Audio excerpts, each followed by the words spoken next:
Oke, Assalamualaikum semuanya, selamat pagi. Hari ini di HPI ada live Instagram lagi ya. Hari ini kita akan membahas tentang berpuasa bagi pasien jantung. Oke, apa kabar teman-teman semuanya? Puasanya lancar ya? Maaf, bentar.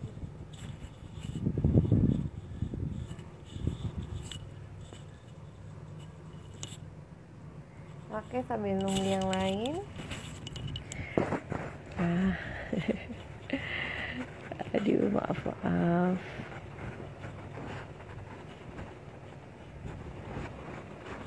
Gimana teman-teman, puasa semua ini? Ada yang nggak puasa, ada yang puasa ya, nggak apa-apa. Nah, hari ini kita akan membahas tentang bagaimana berpuasa bagi pasien jantung nih. Bahaya nggak sih kalau puasa?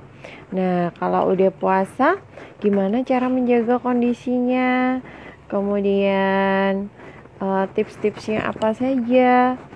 Nah, nanti juga apabila teman-teman ada keluhan, ada yang mau ditanyakan, juga bisa ya nanti ya. Hari ini bersama narasumbernya Dr. Mevriani ya. Teman-teman juga pasti ada yang kenalin dari Padang. Akan segera saya ajak bergabung di sini ya.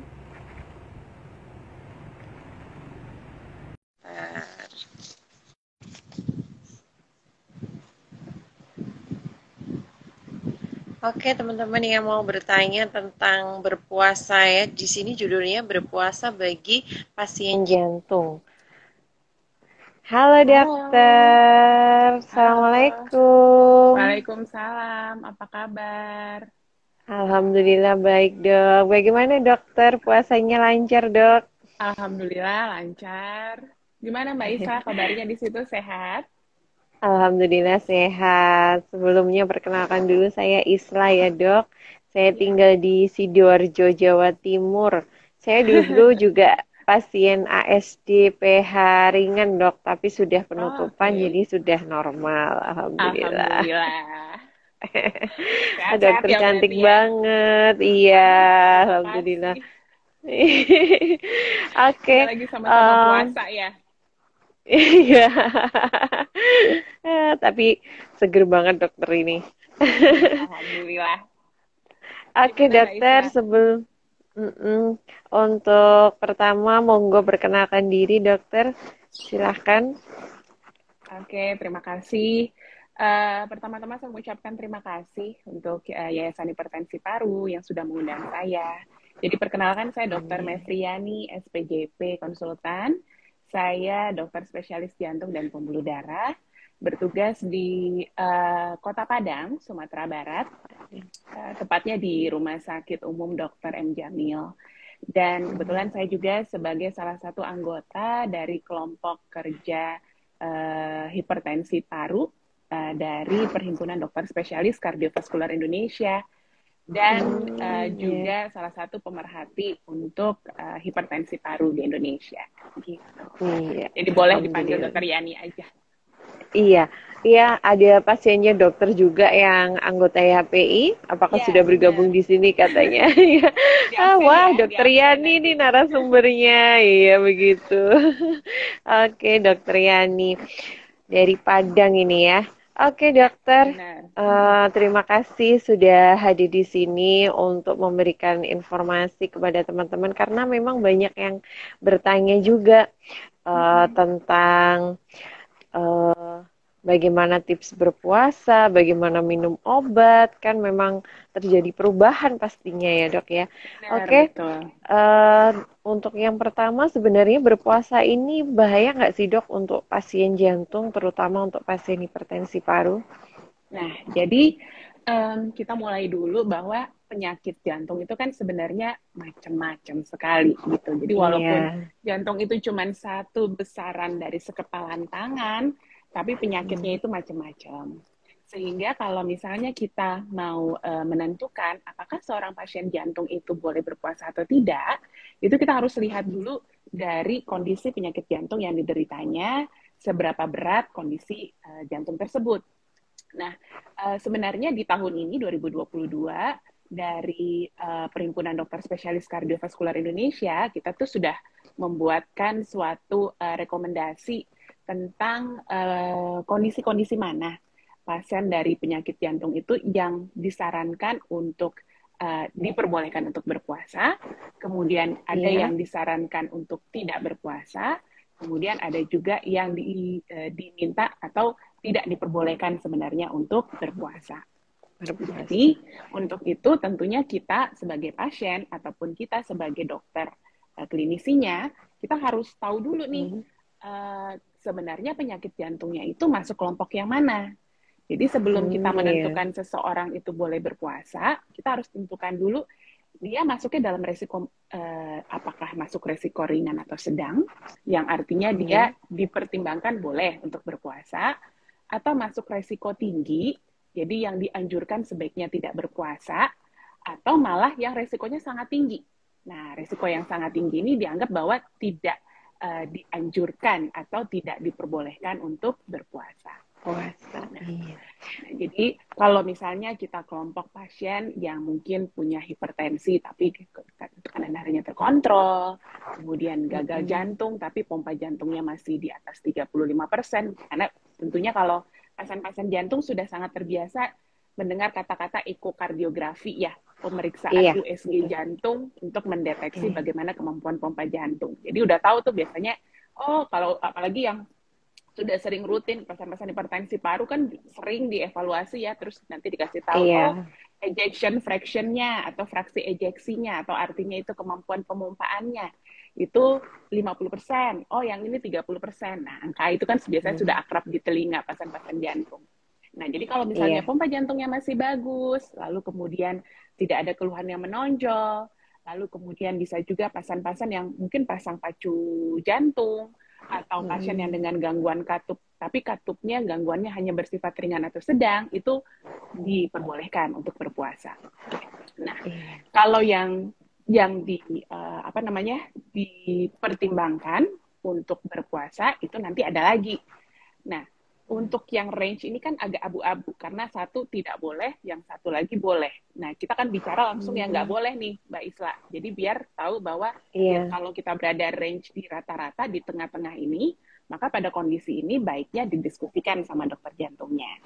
Nah, kalau yang untuk kondisi yang tidak diperbolehkan, itu sebenarnya ada dua nih Mbak Isla yang penting. Yang pertama adalah pasien gagal jantung tahap lanjut. Apa artinya gagal jantung tahap lanjut? Artinya pasien ini selama ini sudah dengan obat yang optimal dan kemudian kondisinya pompa jantungnya kurang dari 35%. Lalu dengan kondisi 35% itu dalam melakukan aktivitas yang sifatnya hanya ringan saja itu masih ada keluhan. Jadi functional class-nya atau kelas fungsionalnya itu 3 atau 4 di situ. Dan dalam kondisi yang punya riwayat 6 bulan terakhir, ini udah dirawat bolak-balik lebih dari 1 kali. Nah, itu kondisi pertama yang sebenarnya tidak diperbolehkan untuk berpuasa. Kemudian yang kedua adalah, nah ini nih, kelompok pasien hipertensi paru yang sifatnya berat. Nah, yang mana nih yang kelompok yang beratnya? Jadi kelompok pasien hipertensi paru yang berat ini adalah kelompok pasien hipertensi paru yang memang dalam kondisi kita temukan ada pembatasan aktivitas, jadi kelas fungsionalnya itu 3-4, artinya apa? Aktivitas ringan, sesek. Aktivitas ringan nggak bisa, ada keluhan terus ya. Kemudian yang kedua, mungkin sudah diinformasikan sama dokternya bahwa dia sudah mengalami yang namanya gagal jantung kanan. Nah, dan kemudian yang ketiga, kalau ada pemeriksaan saturasi dan itu kurang dari 60%. Nah, itu yang dianggap sebagai kelompok hipertensi paru yang berat. Nah, dalam kondisi seperti itu, yang dua kelompok pasien ini sebenarnya tidak boleh untuk berpuasa. Nah, sekarang masalahnya, kan banyak tentunya dari pasien-pasien kita yang merasa bahwa, wah ini kan bulan cuma sekali ya dalam setahun gitu. Tentu pengen berusaha. Kemudian merasa kuat gitu ya. Benar Mbak Isla. Jadi masih tetap pengen lah dok, gimana boleh nggak sih saya berpuasa? Nah, Kalau dalam kondisi yang seperti itu, tentu harus dibicarakan betul-betul sama dokternya Iya. tentang kondisinya. Dan ada hal-hal yang tentunya nanti harus diperhatikan oleh pasien-pasiennya itu, Mbak Isla. Nah, apa Iya. aja sih yang mesti kita perhatikan? Nah, untuk pasien-pasien jantung yang sebenarnya kondisinya kurang stabil atau tidak stabil dalam waktu berpuasa, tentu harus diperhatikan yang pertama itu adalah pengobatannya, obat-obatan. Obatnya, iya. Kemudian yang kedua adalah bagaimana asupan daripada cairan dan asupan daripada sodium atau natrium di situ. Oh Nah, iya. nah kemudian yang ketiga tentu harus sadar diri, mawas diri. Artinya kalau tiba-tiba rasanya di pertengahan hari, waduh udah lemes banget, udah nggak enak banget badannya, udah sesek, ya jangan memaksakan diri gitu. Jadi Iya. harus sadar dengan kondisinya. Kondisi diri sendiri. Betul Iya. sekali. Nah, itu kurang lebih secara generalnya ya Mbak Isla ya. Nanti Iya. tinggal kita rinci Cukup satu-satu. detail dokter. Sudah cukup detail sekali dokter itu. Seharusnya teman-teman sudah paham lah di situ ya. Jadi memang harus tahu kondisinya itu tadi di kelompok yang mana gitu. Dan kalau tidak Benar-benar. tahu termasuk yang mana itu seharusnya konsultasi dokternya ya dok ya. Apakah masuk yang boleh berpuasa atau yang tidak berpuasa. Oke dokter. Apakah ada tips-tips dokter untuk yang masuk kategori boleh berpuasa untuk pasien hipertensi paru untuk minum obatnya, kemudian untuk menjaga kondisinya tetap stabil lah dok. Paling nggak kan Ya, teman-teman itu oke. stabil itu apa ya harapannya bisa stabil setiap Ya, hari gitu. benar. Iya Jadi dok, bisa iya, beribadah dan kemudian dalam kondisi yang iya, stabil kan maunya begitu ya. Jadi pada iya, kondisi yang hipertensi paru yang ringan atau sedang itu dianggap jadi artinya nggak memenuhi kondisi hipertensi paru berat yang tadi saya sebutkan itu dipertimbangkan atau diperbolehkan untuk berpuasa. Namun secara iya, umum memang kita harus ingat bahwa yang pertama adalah kita tidak boleh mengubah pengobatan yang sudah ada sebenarnya di situ. Nah, ada obat-obatan yang kalau untuk pasien-pasien kita yang hipertensi paru kan biasanya kita memakan obat-obatan yang untuk apa namanya pulmonary artery dilator istilahnya ya, iya, vasodilatornya di situ. Apakah golongan fosfodiesterase inhibitor, terus mungkin ada golongan yang lain. Nah, itu kan harus dipertimbangkan untuk tetap dimakan. Namun mungkin karena masalah berpuasa, tentunya waktu mengkonsumsinya agak berubah. Kalau iya, misalnya sekali sehari sih sebenarnya nggak masalah ya, karena biasanya sudah ada iya, patternnya, polanya, mungkin ada obat yang dimakan malam hari, ada yang dimakan pagi hari. Tapi mungkin kalau pagi hari iya. jadinya lebih awal karena kita memakannya pada waktu sahur.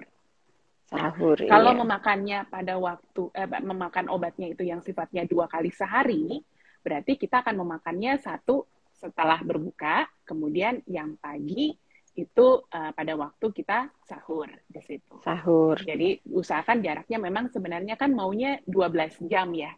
Jadi kalau misalnya Iya, kita apa namanya berbuka jam 6 sore ya berarti mendekat-dekati waktu imsak kita memakannya yang frekuensi yang paginya di situ.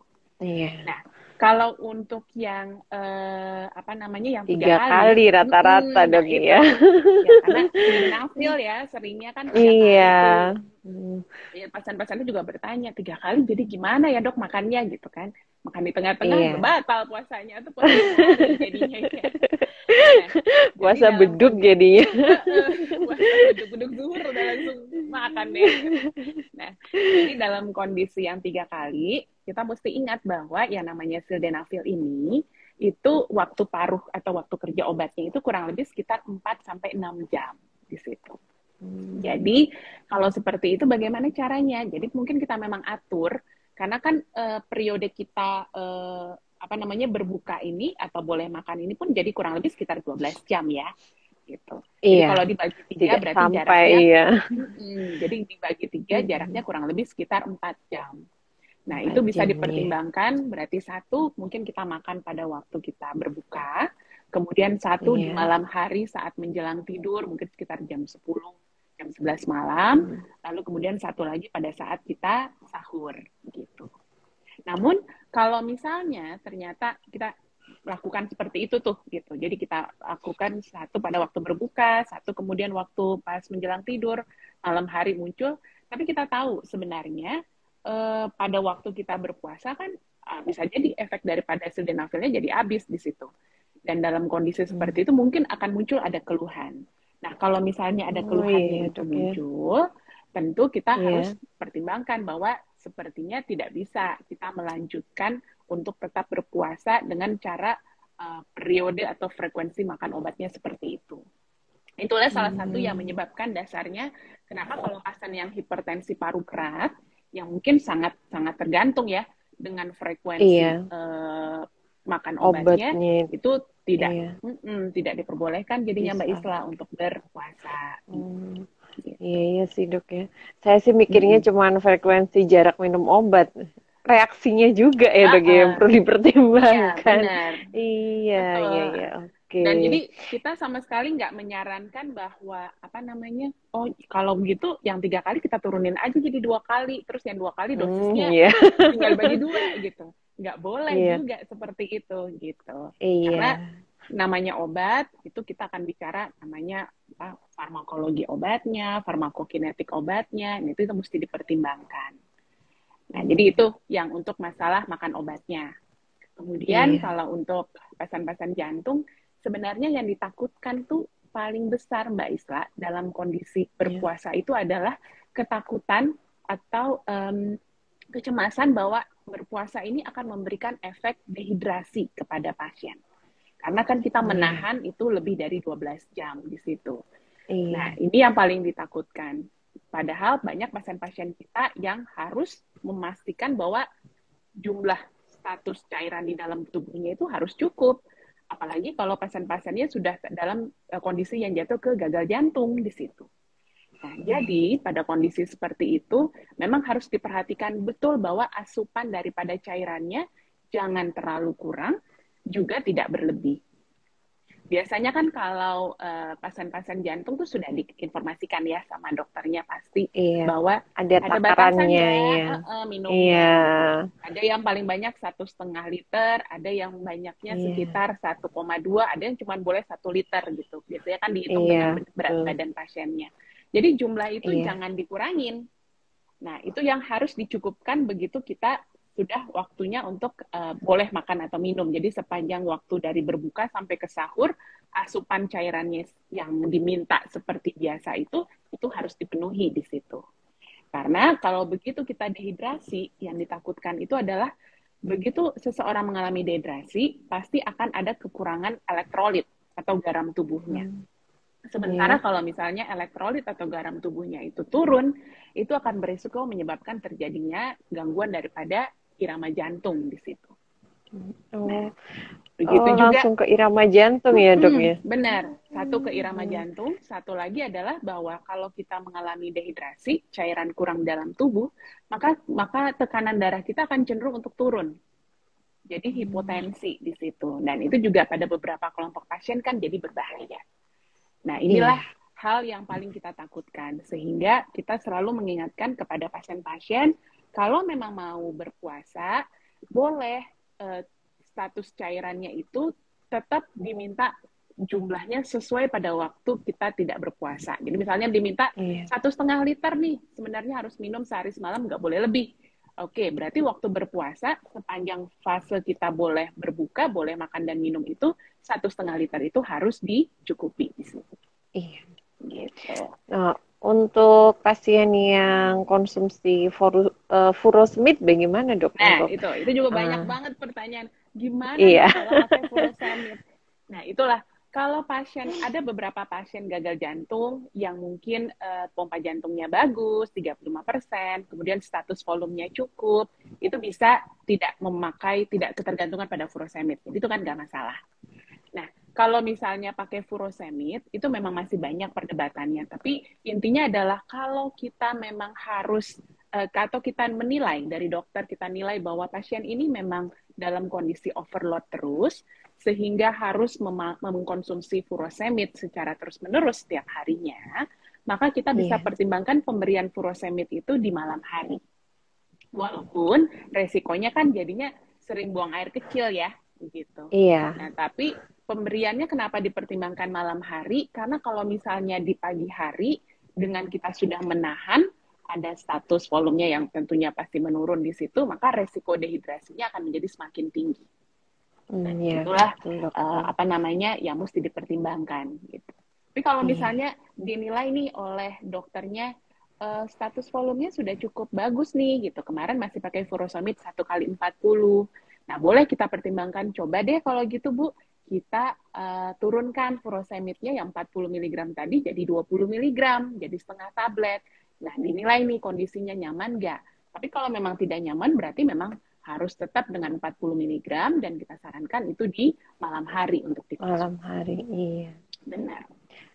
Oke dokter, ini berhubungan dengan minum juga. Apakah benar tidak disarankan untuk minum air dingin dokter untuk pasien hipertensi paru ini? Kan enak nih dok ya buka puasanya pakai es gitu, seger gitu. Iya, benar. Jadi apa namanya, terbanyak sih orang yang selalu bertanya gitu kan, minum air dingin tuh nggak boleh ya dok? Sebenarnya sih nggak masalah ya, mau air dingin atau air hangat, karena kan semuanya juga akan diproses dalam tubuh mengikuti suhu tubuh kita juga di dalam gitu. Cuma mungkin kan sedikit berhati-hati karena kita sudah berpuasa kurang lebih 12 jam, kemudian tenggorokannya juga kering gitu ya. Jadi kalau misalnya memulainya dengan minum yang sifatnya air dingin, takutnya gampang untuk menyebabkan radang tenggorokan, itu aja sih sifatnya. Tapi nggak akan mempengaruhi bahwa kalau minum air dingin terus nanti jantungnya nggak stabil atau apa gitu, enggak. Lebih ke radang tenggorokannya ya dok ya. Iya, benar. Oke dokter. Ini juga dokter. Untuk beberapa pasien, lumayan banyak sih dok, para pasien jantung, hipertensi paru termasuk ya, itu yang sakit ada MAH juga ya, ada sakit MAH. Nah itu kan sebagian itu bertanya, dia tuh saat nggak berpuasa itu masih lumayan nggak sering kambuh gitu. Nah kebetulan pas berpuasa ini kok sering kambuh gitu. Nah bagaimana cara mensiasatinya dok, biar mereka tidak sakit MAH juga? Karena memang kan ini ya dok ya, sudah hipertensi paru, kadang masih ada MAH kayak gitu memang. Iya, banyak banget gitu ya cobaannya kayaknya. Iya. Oke. Jadi kalau misalnya untuk pasien MAH, ya memang beda-beda ya. Ada justru banyak juga Iya, pasien MAH yang merasa bahwa kalau saya berpuasa justru kayaknya MAH-nya lebih terkontrol loh dok gitu. Nah itu kan memang sebenarnya sangat tergantung dengan produksi daripada asam lambung kita gitu di situ. iya, Jadi dalam kondisi kalau memang ternyata MAH-nya itu cukup terkontrol dengan obat-obatan, dan kemudian obat-obat itu kita bisa makan dengan sesuai dengan frekuensinya ya, diminta sekali iya, sehari malam hari atau sekali sehari pagi 2 kali sehari gitu. Nah, sepanjang frekuensi dan dosis obatnya itu tidak berubah, maka pasien MAH itu boleh sebenarnya untuk tetap berpuasa. Begitu juga iya, pasien-pasien jantung kemudian punya masalah MAH juga. Nah, dalam kondisi seperti itu, silakan saja untuk berpuasa, sepanjang memang kalau dinilai bahwa dengan berpuasa itu tidak mencetuskan serangan daripada MAH-nya tersebut. Jadi nggak apa-apa sebenarnya Mbak Isla. Nah, iya, intinya sebenarnya adalah bahwa dengan kita berpuasa, sebenarnya kan kita memang melatih diri menahan, kemudian juga efeknya tuh sedikit banyak dalam tanda kutip itu kan seperti detox ya, detoksifikasi untuk tubuh kita. Karena makanannya tentu kan mungkin lebih terkontrol dibandingkan pada waktu kita tidak berpuasa di situ. Nah, iya, dalam kondisi seperti itu, sepanjang obat-obatan yang selama ini dikonsumsi tidak diubah dosisnya, itu sebenarnya tidak bermasalah. Jadi tidak usah takut gitu bahwa kalau nanti puasa makanya jadi kambuh begitu, nggak juga. Jadi sepanjang dosis daripada obatnya itu tidak kita ubah. Yang jadi masalah tuh seringnya itu beberapa penelitian itu saya baca bahwa banyak yang pasien ada keluhan jadinya karena masalahnya ketaatan kepada obatnya atau ketaatan pada minum obatnya itu berubah atau berkurang. Itulah menyebabkan iya, akhirnya jadi hipertensi parunya mungkin jadinya ini muncul, gagal jantungnya jadi Iya, nggak terkompensasi, atau yang pasien koroner jadi nyeri dada, itu karena ketaatan kepada pengobatannya yang berkurang. obatnya iya. Betul. Oke, ini ada pertanyaan dari Juliana, Dok. Mhm. Kemarin saya batal puasa jam setengah 5 sore. Wah, eman banget ini. Wah. Gara-gara mata saya berkunang-kunang, langsung lemes terus keringet dingin. Apakah itu juga karena hipertensi? Ini hipertensi paru apa hipertensi ya? Iya. Oke. Jadi keluhan yang seperti itu bisa banyak. Jadi itu kan yang seperti saya sebutkan bahwa berpuasa ini buat pasien jantung yang ditakutkan itu adalah satu, dehidrasi, yang kedua, hipotensi.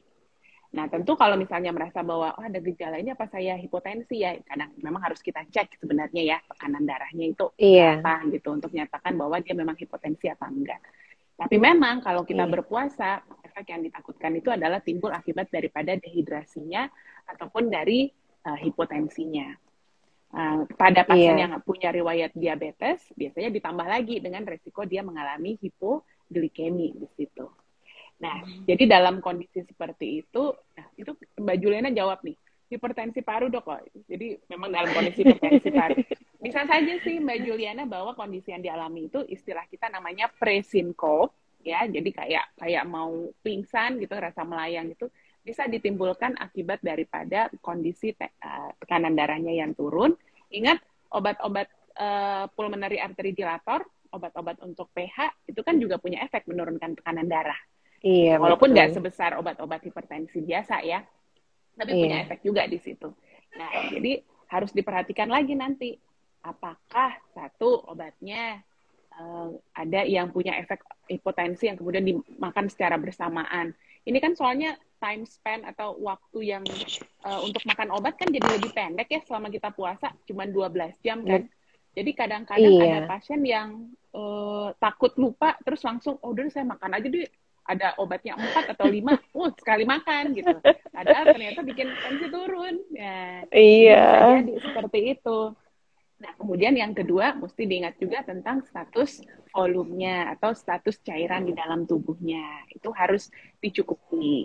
Jadi kalau pasien hipertensi paru juga harus cukup status cairannya sesuai dengan anjuran daripada dokternya. Jadi jangan karena menahan, harusnya biasanya minum 1.200 atau 1.500 misalnya, tapi karena puasa minumnya itu cuma 2 gelas. Nah, itu akan menyebabkan resikonya terjadi dehidrasi. Sementara dehidrasi itu Iya. akan menurunkan tekanan darah, ditambah lagi makan obat sildenafil atau obat-obatan Ya, hipertensi gitu kan, yang tambah turun menurunkan lagi. juga. Gitu. Ya. Jadi itu yang mesti dipertimbangkan dan dilihat dengan seksama. Iya. Oke, dokter. Ini ada pertanyaan lagi dari Mhm. Ambaramul. Suplemen apa yang baik dikonsumsi pasien jantung selama berpuasa agar tetap fit? Apakah perlu suplemen ini, dok? Suplemen. Sildenafil sendiri udah suplemen gitu, tapi beda Iya. golongannya ya. Iya. Oke, jadi kalau suplemen atau vitamin tambahan itu tergantung dari kondisi penyakitnya masing-masing. Karena seperti yang saya sebutkan tadi, bahwa yang namanya penyakit jantung kan macam-macam. Nggak hanya hipertensi paru, ada penyakit koroner, ada katup, kemudian ada penyakit jantung, gagal jantung, gangguan irama, dan segala macamnya. Itu harus didiskusikan nih sama dokternya, sesuai dengan jenis penyakitnya, suplemennya apa. Jadi boleh-boleh saja sebenarnya untuk mengkonsumsi suplemen. Tapi kalau yang untuk kondisi yang suplemen yang sifatnya herbal ya, atau mungkin Iya. yang dari Cina apa segala macam, nah itu apalagi mesti dikonsultasikan dulu sama dokter karena mungkin ada beberapa unsur atau kandungan daripada obatnya yang bisa memberikan interaksi dengan obat-obatan yang sudah kita konsumsi sebelumnya. Yang Iya. paling enak sih sebenarnya tetap mengkonsumsi ya sesuai dengan diet yang disarankan selama ini ya. Jadi ada yang mungkin harusnya tinggi serat, harusnya yang dengan proteinnya yang cukup, karbohidratnya yang cukup. Nah itu sebenarnya sudah cukup baik sebenarnya untuk tetap diteruskan dalam pengobatan dalam waktu selama kita berpuasa ini. Puasa. Iya. Oke, terima kasih dokter. Ini ada lagi dari Juliana. Oh, tadi Mbak Juliana lagi ya. Setiap habis buka puasa, kenapa ya badan langsung lemes, terus sakit kayak ke tulang-tulang, terus keringat berlebihan. Nah, loh. Nah, ingat. Jadi kalau kita berpuasa, jadi seperti yang tadi saya sebutkan, 3 hal ini yang memang harus kita perhatikan betul. 1, resikonya dehidrasi. 2, resikonya untuk terjadi hipotensi atau tekanan darahnya turun. Kemudian yang ketiga, resikonya untuk mengalami hipoglikemia atau gulanya yang terlalu rendah di situ. Nah, jadi kalau misalnya ada keluhan yang muncul yang seharusnya tidak muncul waktu kita tidak berpuasa, maka harus dilihat lagi apakah saya ini sebenarnya termasuk kelompok pasien yang resikonya tinggi atau sangat tinggi. Nah, apa itu yang resiko tinggi sangat tinggi tadi? Balik lagi yang ke awal tadi kan. Kalau pasiennya seseorang yang hipertensi paru, lalu kemudian kondisinya kategori berat, hipertensi paru berat, itu kan sebenarnya termasuk resiko yang sangat tinggi. Nah, resiko yang sangat tinggi ini sebenarnya tidak diperbolehkan untuk berpuasa. Nah, itu yang mesti dinilai lagi jadinya Mbak Juliana.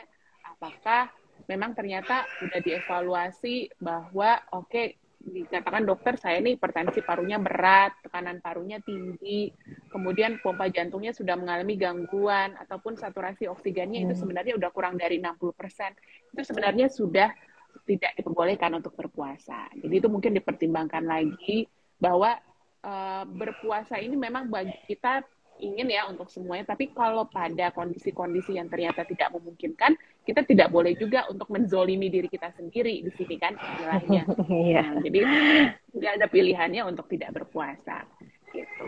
Tapi kalau misalnya ternyata baru buka, tapi sebelum buka tuh yang keliengan, pusing, lemes gitu ya, tapi udah makan, udah minum tuh keluhannya hilang, ya bisa jadi efek yang timbul itu akibat dehidrasinya atau akibat daripada efek hipoglikemianya. Nah, kalau dalam kondisi seperti ini, lihat lagi nih pola makannya, lihat lagi nih pola asupan cairannya, udah bener nggak, udah cukup nggak? Nah, itu yang harus diperbaiki. Gitu. Iya. Mudah-mudahan bisa membantu ya. Iya. Oke dokter, ini dari Ipang. Maaf dok, izin bertanya, tadi sudah dijelaskan tentang furosemid. Nah, untuk spiralakton bagaimana dok? Saya diresepin sehari setengah tablet 25 mg. Nah, apakah sama untuk konsumsi spiralaktonnya dok? Ya, sebenarnya sih kurang lebih hampir sama gitu. Jadi kalau mau spironolakton, tapi memang efek diuresisnya atau efek buang air kecilnya yang dihasilkan itu tidak sebesar dengan pemberian daripada diuretik di situ. Jadi sebenarnya kan golongannya agak sedikit berbeda, tapi sering dikombinasikan antara furosemid dengan spironolakton. Kenapa? Karena furosemid ini kan diuretik, jadi nguras cairan semuanya. Nah, nggak milih-milih tuh, jadi nggak bisa milih, oh ini ada kalium, ini ada natrium, jangan dibuang gitu. Enggak, pokoknya dikeluarin aja semuanya. Sehingga yang ditakutkan kan pasien menjadi gangguan elektrolit. Nah, itulah seringnya dokter mengkombinasikan antara furosemid dengan spironolakton ini, karena spironolakton ini dianggap bisa menahan supaya kalium nggak keluar. Kalium itu dibutuhkan sekali untuk pembentukan daripada irama jantung kita di situ. Nah, jadi kalau misalnya dalam kondisi pakai spironolakton, maka boleh-boleh saja untuk tetap dilanjutkan. Bukan boleh-boleh saja ya. Jadi kalau memang ternyata sebelum berpuasa sudah diresepkan tersebut, tetap diberikan, tetap dikonsumsi. Nah, nanti untuk pemberiannya itu atau jadwal mengkonsumsinya itu boleh, karena itu cuma sekali sehari, jadi momen switch-nya ke malam hari pun tidak apa-apa. Gitu. Iya. Kalau misalnya dosisnya 12,5 mg itu sebenarnya dosisnya kecil sih ya. Jadi termasuk dosis inisial untuk spironolakton. Jadi mau efeknya untuk diuresis pun juga kecil sekali. Jadi pun kalau mau diberikan pagi hari pun tidak ada masalahnya. Oke dokter, ini ada lagi dari Ambaramul. Makanan apa yang sebaiknya dihindari bagi penderita jantung yang sedang berpuasa? Nah, apakah ada makanan-makanan yang perlu dihindari, dok? Nah, kalau untuk makanan ya, kita nggak bisa cairan ya, kita bicara makanan. Iya. Kalau untuk makanan sebenarnya prinsipnya adalah kita menghindari makanan-makanan yang memang sudah dijelaskan oleh dokter sebelumnya punya interaksi sama obat-obatan yang kita konsumsi sebelumnya gitu. Iya. Jadi kayak sildenafil itu kan biasanya kita tahu itu biasanya kan interaksi pada makanan paling besar tuh sama yang namanya ada buah namanya grapefruit. Grapefruit itu Mhm. sebenarnya di luar negeri yang banyak ya. Jadi seperti citrus, seperti lemon gitu. Jadi kayak jeruk Mhm. tapi isinya merah. Jadi hampir-hampir Mhm. mirip kayak jeruk Bali, tapi dia persilangan begitu. Nah, beberapa penelitian menganggap bahwa masih punya efek yang sama dengan konsumsi kayak jeruk Bali tersebut. Nah, itu mungkin yang harus dihindari karena memiliki interaksi sehingga bisa mengganggu absorpsi daripada obat sildenafil. Begitu juga kayak obat, Hmm. misalnya ada yang dapat konsumsi verapamil juga begitu. Itu juga bisa memberikan gangguan absorpsi terhadap digoxin pada interaksi dengan buah-buahan yang jenisnya grapefruit tersebut gitu. Lalu kemudian Hmm. kayak propanolol atau bisoprolol di situ. Nah, kondisi daripada Iya. bisoprolol atau propanolol itu dia punya interaksi sama makanan yang sifatnya tinggi protein. Jadi artinya Hmm. kita tidak punya kekhususan atau spesifikasi makanan yang harus dihindari pada saat berpuasa karena sebenarnya balik-balik lagi hubungannya itu dengan interaksi obat yang ada di situ. Yang dikonsumsi itu ya, Dok ya. Benar. Nah, jadi yang harus diperhatikan sebenarnya apa obat-obat yang selama ini kita konsumsi, lalu kemudian kita tanya sama dokternya, apa sih sebenarnya makanan yang harus kita hindari untuk supaya interaksi obat nggak terjadi sama makanan tersebut. Nah, itu aja yang kita lanjutkan. Oke. Ini ada pertanyaan dari Aziza tapi kayak nggak lengkap ya. Izin bertanya dok, saya sudah dipasang alat pacu jantung, diagnosis kompleks ventricle kontraksi dengan hipertensi paru. Yang ingin saya tanyakan untuk obat penghambat, udah nggak ada lanjutannya. Obat penghambat. Ini ya, Penghambat kayaknya apa ya? golongan anti aritmia kayaknya mungkin ya dikonsumsi. Mm-mm.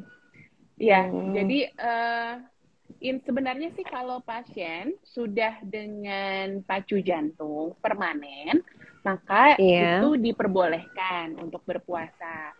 Kecuali pasiennya tersebut sudah pasang pacu jantung, tapi masih ada kondisi gangguan irama jantung yang nggak terkontrol. Nah, ini tuh yang kelompok yang masuknya kelompok resiko tinggi di situ. Jadi bisa menyebabkan bahwa berpuasa ini akan menimbulkan gangguan. Nah, itu yang mesti dievaluasi nih. Hmm, Kalau iya. misalnya ternyata masih punya gangguan irama jantung yang tidak terkontrol, maka memang disarankan untuk tidak berpuasa. Tapi sepanjang dengan pemasangan alat pacu saja dan selama ini tidak ada gangguan irama yang apa yang mengganggu atau yang menyebabkan pasien jadi bolak-balik dirawat lagi di rumah sakit, maka boleh untuk berpuasa di situ. Gitu. Oke. Kayaknya gitu sih ya. Iya. Soalnya pertanyaannya Semoga keputus, jadi saya bingung. iya keputus. Semoga itu yang diharapkan. Ini dari Eka Dia. Dok, izin bertanya, saat berpuasa siang ya ini ya, itu agak ngos-ngosan. Apakah itu aman puasanya? Kemudian, tapi kalau sore tidak begitu lagi. Pertanyaan yang kedua, apakah aman cabut gigi geraham pada pasien ASDPH tapi ASD-nya sudah ditutup? Okay. Pertanyaannya jauh sebenarnya. Kayak satu dari Iya, nggak pertanyaan nyambung satu dari sebenarnya. yang pertanyaan pertama, kalau misalnya ada kondisi ngos-ngosan, berarti saat ini masih dalam pengobatan pH ya. Kalau pengertian saya ya Iya. di situ masih dalam pengobatan pH. Kalau misalnya dalam pengobatan pH, berarti sudah dengan obat-obatan untuk pH-nya. Nah, kalau misalnya ada keluhan di tengah hari yang kemudian rasanya menyebabkan nggak nyaman, karena pada waktu itu berpuasa, maka kita harus pertimbangkan apakah kondisi berpuasanya itu yang memperberat keadaannya atau yang menimbulkan keluhannya Iya. tersebut. Nah, bisa jadi kalau misalnya ada keluhan, kita kan biasanya mencoba untuk beristirahat sebenarnya di situ. Misalnya dibawa istirahat, Iya. keluhannya hilang apa enggak. Tapi kalau misalnya ternyata tidak hilang atau keluhan itu persisten muncul terus tiap hari muncul seperti itu, maka kita mesti pertimbangkan bahwa jangan-jangan ini ditimbulkan akibat pH-nya menjadi tidak stabil karena berpuasa. Balik lagi, biasanya kan pasien-pasien pH itu dapat obat sildenafil. Dan sildenafil itu rata-rata kita meresepkannya 3 kali sehari. Nah, sekarang yang 3 kali sehari ini kita berikan dalam rentang waktu 12 jam. Jaraknya itu cuma 4 jam, 4 jam, 4 jam. Ada kemungkinan bahwa pada waktu tengah hari pada saat muncul itu, mungkin efek daripada sildenafilnya itu sudah mulai menurun, sehingga mulai menimbulkan keluhan kepada pasiennya. Nah, dalam kondisi seperti itu, kalau memang terus-terusan itu terjadi, maka kita mungkin harus pertimbangkan bahwa ini sepertinya merupakan suatu tanda bahwa dengan berpuasa, kondisi pH saya menjadi tidak stabil. Nah, ini sebaiknya didiskusikan lagi nih sama dokternya. Bagaimana nih caranya? Apa mungkin dinilai dulu yang hal-hal yang lainnya atau pengobatannya atau bagaimana jam konsumsi daripada obat-obatannya. Kalau memang ternyata sudah baik semua tapi tetap muncul, ya artinya pasien tersebut mungkin tidak bisa untuk berpuasa di situ. Ya. Okay. Jadi intinya kalau misalnya kita berpuasa lalu kemudian ada keluhan yang sebenarnya pada waktu nggak berpuasa tidak muncul, berarti kan ini ada perburukan kondisi, ada gangguan di situ. Nah, itu harus segera aware jadinya. Jadi segera konsultasikan ke dokternya gitu kan. Dok, gimana nih dok gitu kan. Nanti harus dianalisa dulu nih, gimana sih makan obatnya, gimana jam makan obatnya, bagaimana asupan cairannya, nah itu yang mesti diperhatikan. Oke. Ini dari Yani Herlina. Izin bertanya, saya pasca ASD klosur tapi masih ada AF, hipertiroid, sama jantung kanan bengkak. Apakah boleh berpuasa? Nah, Oke. Jadi pH nggak ya? Mungkin ditanyain. Mbak Isla kan? Iya, ini Mbak Yani Herlina ini pH nggak ya? Sudah pasca ASD klosur ini. Nah iya, jadi apakah masih pH? Karena kalau misalnya masih pH dan kemudian... Oh iya dok, ini pH ringan, tapi pH ringan. Oke, pH ringan. Kalau misalnya pH-nya termasuk ringan, ya, tapi dengan ada masalah dengan fungsi ventrikel kanannya terganggu atau ada dikatakan oleh dokter mengalami gagal jantung kanan, maka stratifikasinya itu masuknya kepada pH yang resiko sangat tinggi di situ. Jadi dalam kondisi resiko yang sangat tinggi, itu sebenarnya tidak dianjurkan untuk berpuasa. Tapi kalau misalnya ternyata fungsi jantung kanannya itu cukup baik, jadi masuknya pH-nya yang ringan sedang, maka diperbolehkan untuk berpuasa. Sepanjang tidak ada keluhan yang mengganggu ya. Apa sih artinya keluhan yang mengganggu ini dok? Keluhan yang mengganggu itu yang menjadi concern kita itu adalah kalau seseorang yang PH itu dengan aktivitas yang ringan saja, makan, ganti baju, atau mungkin mandi pakai gayung, ngangkat gayung, itu sesek, nah itu sudah dikatakan bahwa fungsional kelasnya udah berat tuh, 3-4 di situ. Dan itu sudah menjadi semakin naik resikonya, dan dalam kondisi seperti itu tidak disarankan untuk berpuasa. Ini ada pertanyaan dari Mas Ipang ini. Minum es buah dicampur susu saat berbuka, apakah mengurangi kinerja obat, dok? Biasanya kan kalau susu gitu dipercaya bisa menetralkan gitu ya, dok. Ya, jadi maaf ada iklan ini.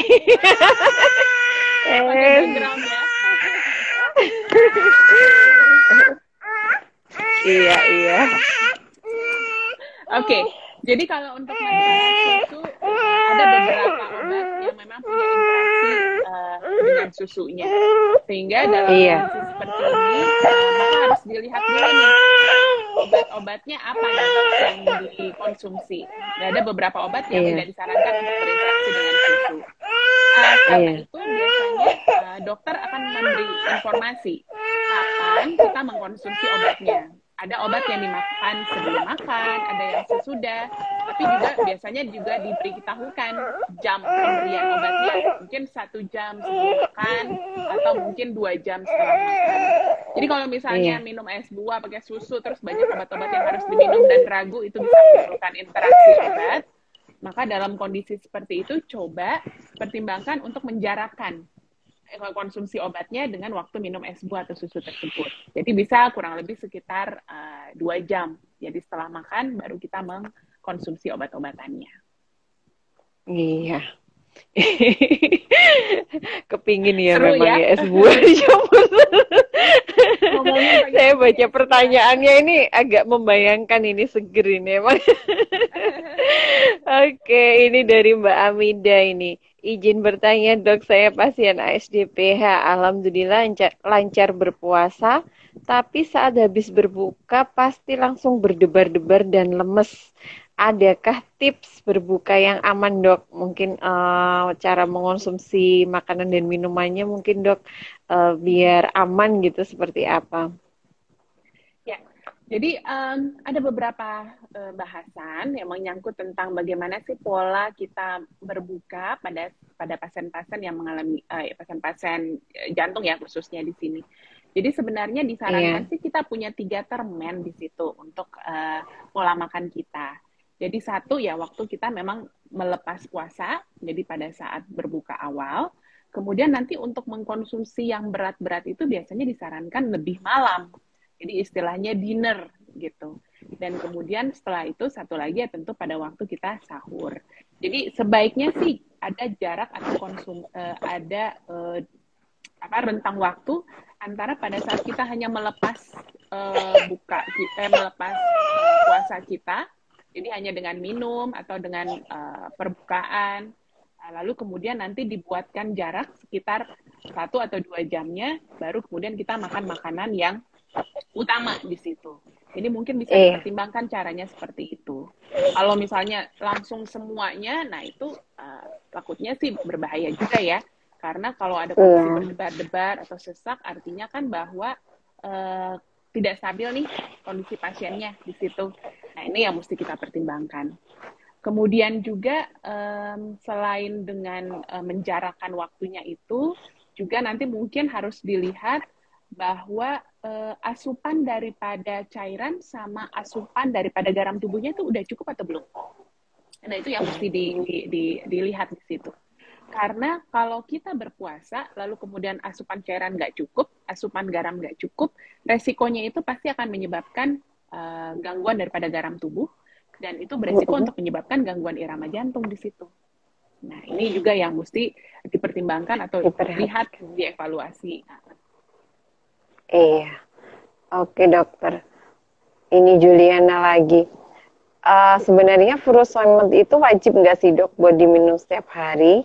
Soalnya kata dokter saya itu nggak wajib kecuali saat bengkak aja.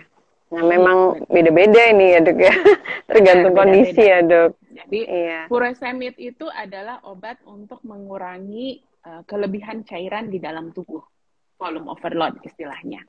Jadi hanya diresepkan oleh dokter apabila dianggap bahwa kondisi klinis pasiennya memang masih dalam kondisi kelebihan cairan. Begitu status volumenya sudah cukup, status cairannya sudah cukup, maka tidak perlu lagi kita untuk mengkonsumsi furosemid. Jadi furosemid ini memang nggak akan yang seumur hidup terus-terusan seperti obat-obat jantung lainnya, tidak. Tapi hanya pada saat di mana kita kelebihan cairannya saja. Gitu. Nah, karena itulah memang harus ini Mbak Isla, harus pintar untuk mengevaluasi apakah konsumsi cairan saya sih udah benar apa belum. Jadi misalnya dokter bilang bahwa 1.200 loh minumnya sehari semalam, nggak boleh lebih. Nah, itu udah bisa ditaatin atau belum. Kalau masih kelebihan cairan, pasti akan susah lepas daripada furosemidnya. Tapi begitu status volume cairannya sudah cukup, maka obat furosemid itu bisa kita stop atau kita hentikan. Iya, betul. Memang harus paham dengan kondisi diri sendiri ya dok ya. Harus yang paling paham lah. Oke, ini dari Rudi. Pasien-pasien jantung kalau yang udah lama itu Mbak Isla udah pinter tuh ngatur furosemidnya sendiri. Iya, udah cerdas iya. Paham gitu ya dok ya. Oke, ini dari Rudi Sunar ya. Dok, saya PDA dengan hipertensi paru. Kenapa kalau berbuka dengan makan berat pas sahur, perut saya penuh dan begah? Alhasil sahur sudah nggak bisa, saat sahur sudah nggak bisa makan berat lagi, ini maksudnya mungkin karena sangat begah. Begah, iya. Banyak pasien gagal jantung itu sering mengeluhkan keluhan begah. Diisi sedikit tuh rasanya udah penuh, Dok, gitu. Bloating istilahnya begitu ya. Nah, itu sering sekali disalahartikan, dianggap bahwa ini masalahnya mah. Akibatnya apa? Bukan, Dok. Saya mikirnya juga mah itu. Akibatnya dalam kondisi itu yang dikasih obat mah. Dan nggak ngilangin keluhannya. Nah, ini yang mesti kita waspadai. Kalau pasien dengan gagal jantung, terutama gagal jantung sebelah kanan, maka bisa akan menyebabkan terjadinya penumpukan cairan, itu bisa di daerah perut dan daerah kaki. Kalau daerah kaki orang udah sangat paham kayaknya, karena sedikit-sedikit kalau bengkak kaki langsung mikir, wah saya sakit jantung. Padahal ternyata karena gangguan pembuluh darah kaki atau karena efek obat misalnya kan. Nah, tapi yang sering yang lupa itu bahwa kalau ada gagal jantung kanan, bisa ada penumpukan di daerah perut. Nah, penumpukan cairan di daerah perut itu kan menyebabkan nanti akibatnya lambung kita tuh jadinya terdesak karena ada cairan di sekitarnya. Sehingga baru diisi sedikit saja sudah penuh di situ. Nah, kalau kondisinya adalah gagal jantung dan kemudian dalam kondisi gagal jantung pasien itu merasa begah setiap makan makanan atau setiap perutnya diisi, harus dievaluasi apakah status cairan di dalam tubuhnya itu sebenarnya berlebih. Kalau dalam kondisi ternyata ini karena gagal jantung kanan dan status volume cairannya berlebih, maka obatnya furosemid, bukan obatnya dikasih obat lambung di situ, Mbak Isra. Memang kalau begah itu lebih ke mikirinnya lambung. Gitu. Jadi bisa penumpukan cairan ya, Dok. Jadi kalau kita punya pasien hipertensi paru, pasien gagal jantung yang memang udah ada masalah gagal jantung kanannya, ingat bahwa masalahnya itu bukan hanya bengkak kaki saja, tapi sering muncul dalam kondisi begah. Ya, perutnya rasanya diisi sedikit penuh gitu, padahal lapar gitu kan. Nah, itu hati-hati karena bisa jadi besar kemungkinannya bukan masalah lambung itu, tapi karena kelebihan cairannya. Oke. Ini dari Hilda Alfia. Izin bertanya, Dok, obat sildenafil 3 kali 1,25 mg. Jika tengah malam ketiduran tidak minum obat, apakah dapat memperberat gejala hipertensi paru? Apakah bisa mengganggu irama jantung, Dok? Nah, ini obatnya tidak 3 kali, ini berarti ketiduran malamnya. Jadi benar, banyak sekali yang menyatakan, melaporkan di jurnal-jurnal bahwa kalau misalnya penyebab pasien-pasien jantung itu kemudian jadinya ada rawatan berulang, itu biasanya karena compliance-nya atau ketaatan pada makan obatnya jadi berubah, jadi atau jadi lalai di situ. Sehingga kalau misalnya ketiduran sekali, ya mungkin dampaknya belum terlalu terasa kali ya, Mbak Isra. Tapi kalau misalnya ketidurannya seminggu gitu, tiap hari udah lupa terus, kan artinya sudah lalai di situ untuk konsumsi obat yang di malam harinya tersebut. Nah, itu bisa beresiko memperburuk keadaannya.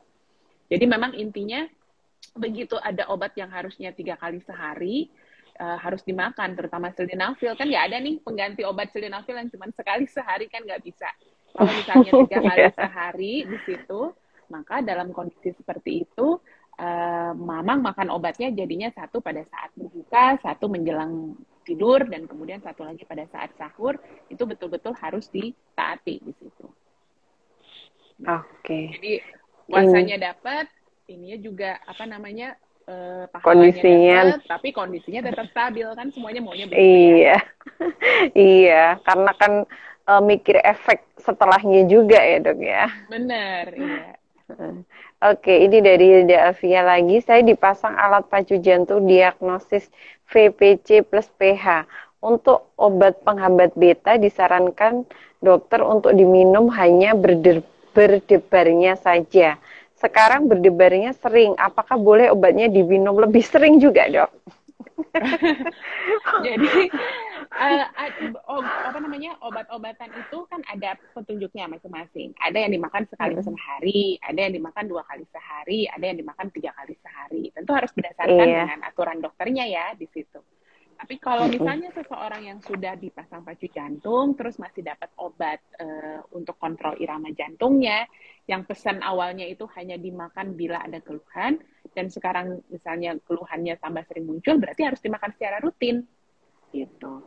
Jadi dimakan obatnya secara rutin sampai nanti waktunya untuk kontrol lagi sama dokternya, diskusikanlah dengan dokternya bagaimana tata laksana selanjutnya, obatnya akhirnya menjadi rutin sekali sehari, atau mungkin dosis obatnya menjadi naik, atau mungkin perlu pemeriksaan lanjutan lagi untuk mengevaluasi gangguan iramanya tersebut. Gitu. Oke. Ini vitamin, kalau vitamin B kompleks bagus nggak, Dok? Ya, Ini berkaitan dengan kalau suplemen tadi. Kalau sekedar vitamin B kompleks aja sih sebenarnya nggak masalah sih. Tapi kan kembali lagi ya, suplemen yang Iya. akan dianjurkan kepada pasien jantung itu akan tergantung kepada jenis penyakit jantungnya pasien. Karena mungkin ada preferensi khusus pada penyakit-penyakit tertentu. Nah, dalam kondisi seperti itu, silakan diskusikan dengan dokter jantungnya masing-masing gitu untuk pilihan suplemen apa yang perlu ditambahkan atau perlu dikonsumsi selama kita berpuasa. Oke. Nah, ini dari Dinda Rizky nih. Pernah ditanyakan juga ini. Izin bertanya, dokter, saya minum Revatio 3 kali sehari. Dorner juga 3 kali sehari. Dan katanya minumnya nggak boleh bersamaan ya, dokter. Kalau puasa gini minumnya gimana? Kan biasa kalau nggak puasa kan kita jeda ya, dok, antara Iya, benar. Revatio sama Dorner. Nah, bagaimana kalau pas berpuasa, dok?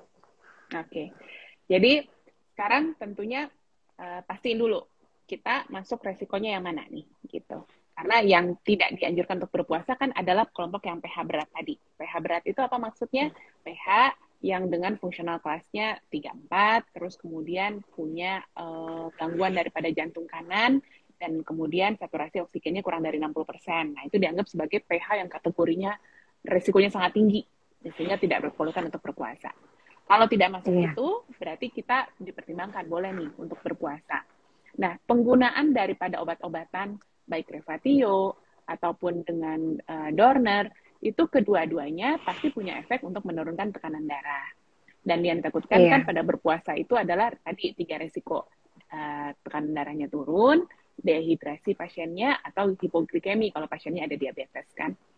Nah, jadi dalam kondisi seperti itu memang harus tetap diusahakan ada jeda waktunya. Tapi mungkin jeda waktunya menjadi agak lebih sempit karena kita cuma punya waktu 12 jam untuk boleh makan dan minum. Nah, oleh karena itu, kalau misalnya punya Revatio atau Dorner, bisa nih dijarakin mungkin sekitar sejam. Jadi ada yang satu pada saat waktu berbuka banget, kemudian 1 jam setelahnya, yang menjelang tidur juga demikian.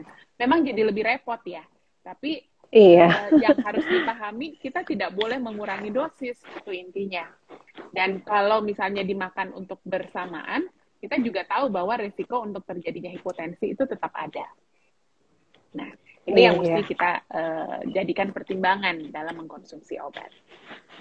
Memang harus tahu trik-triknya juga ya demi Benar, Mbak Isa. ini.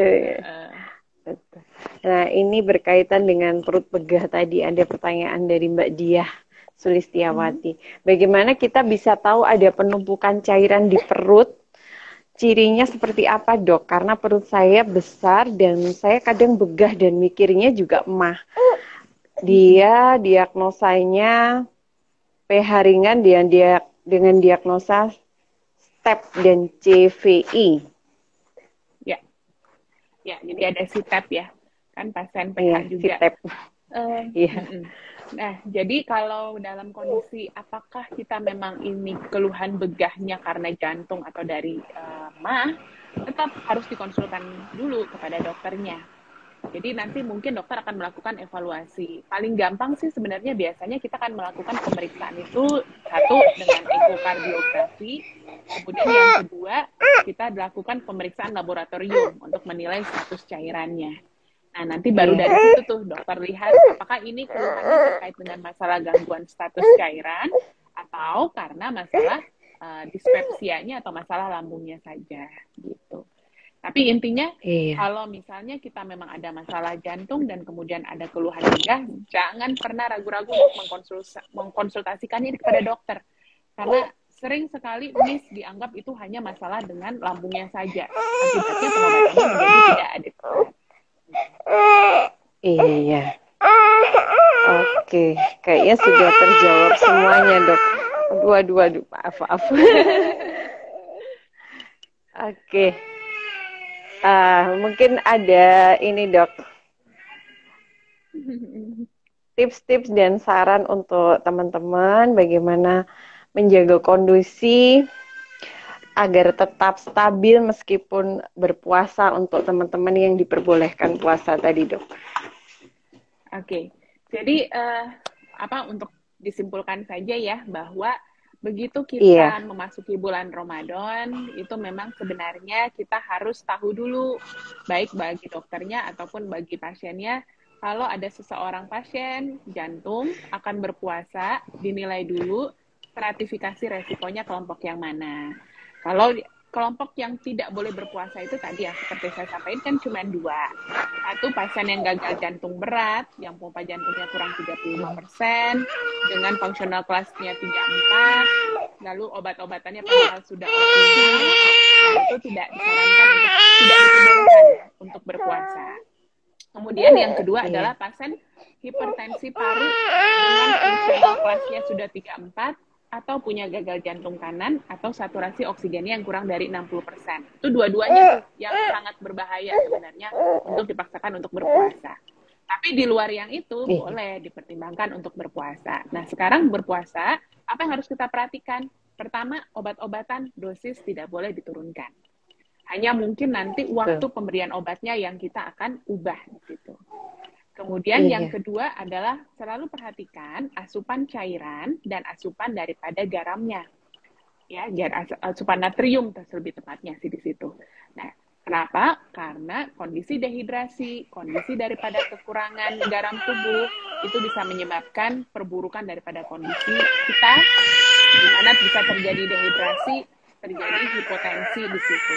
Nah, kemudian yang ketiga tetap harus konsultasikan kepada dokter kita masing-masing tentang rencana kita berpuasa. Paling ideal sebenarnya saya menyarankan bahwa sebelum memasuki bulan Ramadan itu sebelumnya pasiennya sudah mulai latihan berpuasa dulu, paling tidak sebulan sebelumnya. Gitu. Jadi udah mulai training istilahnya ya, conditioning di situ sehingga pada waktu berpuasa nanti kondisinya menjadi tidak berat. Iya, terutama untuk jadwal minum obat kayak gitu ya, Dok ya. Iya, benar gitu. Mudah-mudahan sih semuanya bisa yang bisa menjalankan ibadah puasa bisa tetap dalam kondisi yang stabil ya tentunya. Tapi begitu ada keluhan yang biasanya nggak muncul pada waktu kita tidak sedang berpuasa, segera langsung konsultasikan kepada dokter ya, karena kita harus evaluasi apa nih permasalahannya sehingga menimbulkan keluhan. Dan itu nanti untuk keputusan bagaimana kita melanjutkan puasa ke depannya. Oke, terima kasih dokter, jelas sekali, detail sekali dokter. Terima kasih untuk penjelasannya. Iya, terima kasih dokter ya. Semoga bermanfaat, pasti bermanfaat banget buat teman-teman karena apa yang sering ditanyakan di grup ini sudah terjawab hari ini semuanya dokter. Amin. Oke, ini banyak yang mengucapkan terima kasih, detail sekali tadi. Oke, terima kasih dokter untuk waktunya hari ini, untuk ilmunya. Semoga bermanfaat buat teman-teman. Iya, semoga ibadah puasa kita lancar, ibadah kita juga lancar ya dokter ya. Buat teman-teman juga semuanya. Semoga puasanya lancar dan untuk yang belum bisa berpuasa nggak apa-apa ya. Kan memang ini termasuk pasien berpenyakit kronis ya. Oke, terima kasih teman-teman. Terima kasih dokter. Selamat siang. Assalamualaikum. Waalaikumsalam warahmatullahi wabarakatuh. Oke, terima kasih teman-teman. Ini untuk acara sampai nggak konsen ini hostnya. Oke, terima kasih. Maaf ya, ada iklan. Sampai jumpa lagi nanti di live IG selanjutnya. Semoga bermanfaat. Tadi yang belum nyimak semuanya bisa disimak di Instagram Hipertensi Paru ya. Terima kasih, sampai jumpa, selamat siang. Wassalamualaikum warahmatullahi wabarakatuh. Dadah.